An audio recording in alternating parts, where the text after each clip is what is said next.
Donc un troisième tuto toujours sur Dosimac GX, la partie générateur X là encore, mais nous allons regarder quelque chose qui est susceptible d'intéresser pas mal d'entre vous, à savoir une application de la norme NFC 1560 version 2018. Hein. Donc vous choisissez ici le générateur X et là vous prenez la feuille de calcul. Donc on valide ce choix-là. Donc voilà ce que l'on obtient, comme précédemment, une boîte de dialogue avec plusieurs onglets. Donc le premier onglet, activité et local adjacent. Alors je signalerai au fur et à mesure les modifications par rapport à la norme précédente, hein, parce qu'ils sont il y en a un certain nombre. Donc, première modification, on retrouve les mêmes domaines d'activité, mais lorsque par exemple on prend médical ou vétérinaire, à ce moment-là, la limitation, ce n'est plus 20 microsieverts par semaine, hein, on ne travaille plus sur une charge hebdomadaire, mais ici sur une charge mensuelle, donc 80 microsieverts intégrés sur un mois. Ça, c'est la limite que l'on cherche à tenir. Si vous prenez par contre le milieu industriel, ici la dose est intégrée sur une heure. Hein, donc c'est une charge horaire. Donc ici 0,5 microsieverts intégrés sur une heure. Donc première modification importante. Hein. Donc revenons ici sur le milieu médical. On choisit l'imagerie radiologique générale. À nouveau, vous avez une indication d'une charge de travail. Si vous ne la connaissez pas, vous pouvez, hein, c'est une valeur indicative, vous êtes en droit de prendre cette valeur indicative. À noter que cette valeur indicative, elle n'existe pas dans la norme de 2018, alors qu'elle est citée nommément, mais le chapitre n'existe pas. Hein, c'est le chapitre 4.3 de mémoire.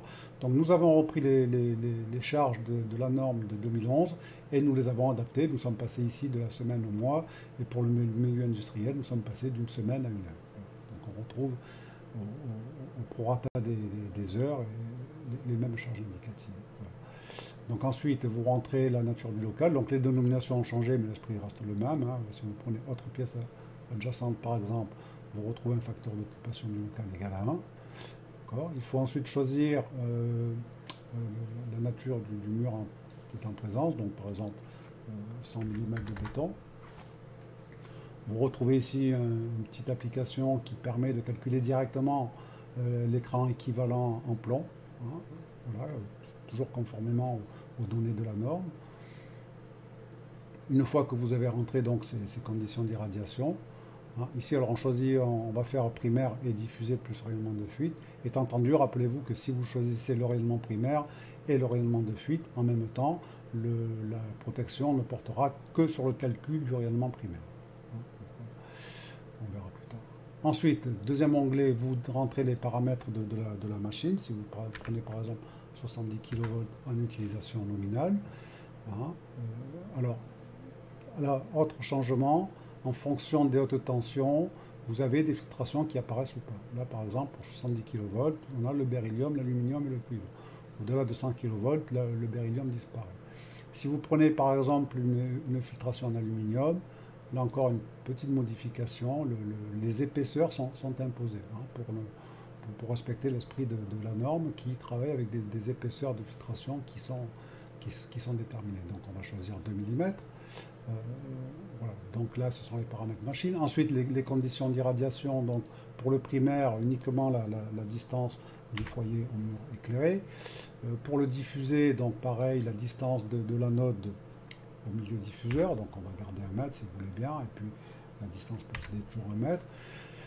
Une modification d'importance ici, c'est la possibilité de déterminer le coefficient de diffusion petit k. Dans la norme de 2011, le coefficient de diffusion était imposé pour la plupart des applications, mais en fait il correspondait à un milieu diffuseur qui était un fantôme anthropomorphe, à savoir 20 cm d'eau avec un champ de 400 cm². Donc si vous connaissez le milieu du diffuseur, donc vous pouvez choisir d'abord la nature. Donc vous avez un jeu de 5 matériaux, acier, l'eau, TNT, oui, le TNT, l'explosif, le béton ou le plomb. Donc, dans le milieu médical, en général, le milieu diffuseur, c'est le patient. Donc vous prenez de l'eau et ça peut être un champ de 10 sur 10 ou de 20 sur 20, donc on pourra prendre 400 cm². Dans ce cas-là, notez bien que vous retrouverez des valeurs similaires à la norme de 2011. Si maintenant vous prenez de l'acier avec 1 cm² éclairé, ça sera beaucoup moins, le diffusé sera beaucoup moins important.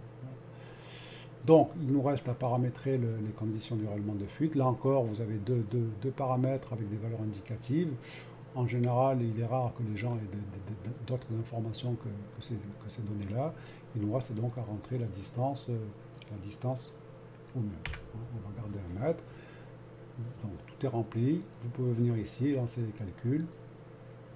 Et vous obtenez donc pour chaque type de rayonnement primaire, donc rayonnement primaire, voilà, l'épaisseur de plomb 2,1, hors présence du mur, hein, donc après il y a une petite soustraction, l'équivalence plomb ici c'est 0,9 mm, pour le diffusé c'est 0,7, pour le rayonnement de fuite c'est 1,01, et vous voyez que si on choisit de ne travailler qu'avec le rayonnement primaire, enfin avec le rayonnement primaire diffusé et rayonnement de fuite, le calcul ne tient compte que du rayonnement primaire.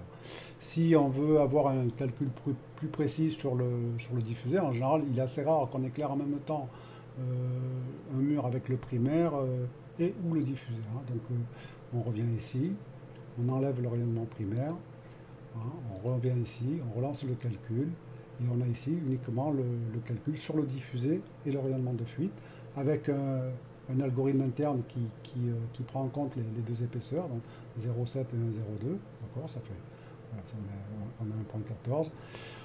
On vient soustraire l'équivalent de plomb dû au béton en présence, et ensuite la différence, on obéit à une règle d'arrondi, hein, qui est donc dans le chapitre 5.7 de la norme. Voilà. Et donc vous avez la surépaisseur de plomb rajoutée pour le cas du diffusé et du rayonnement de feu.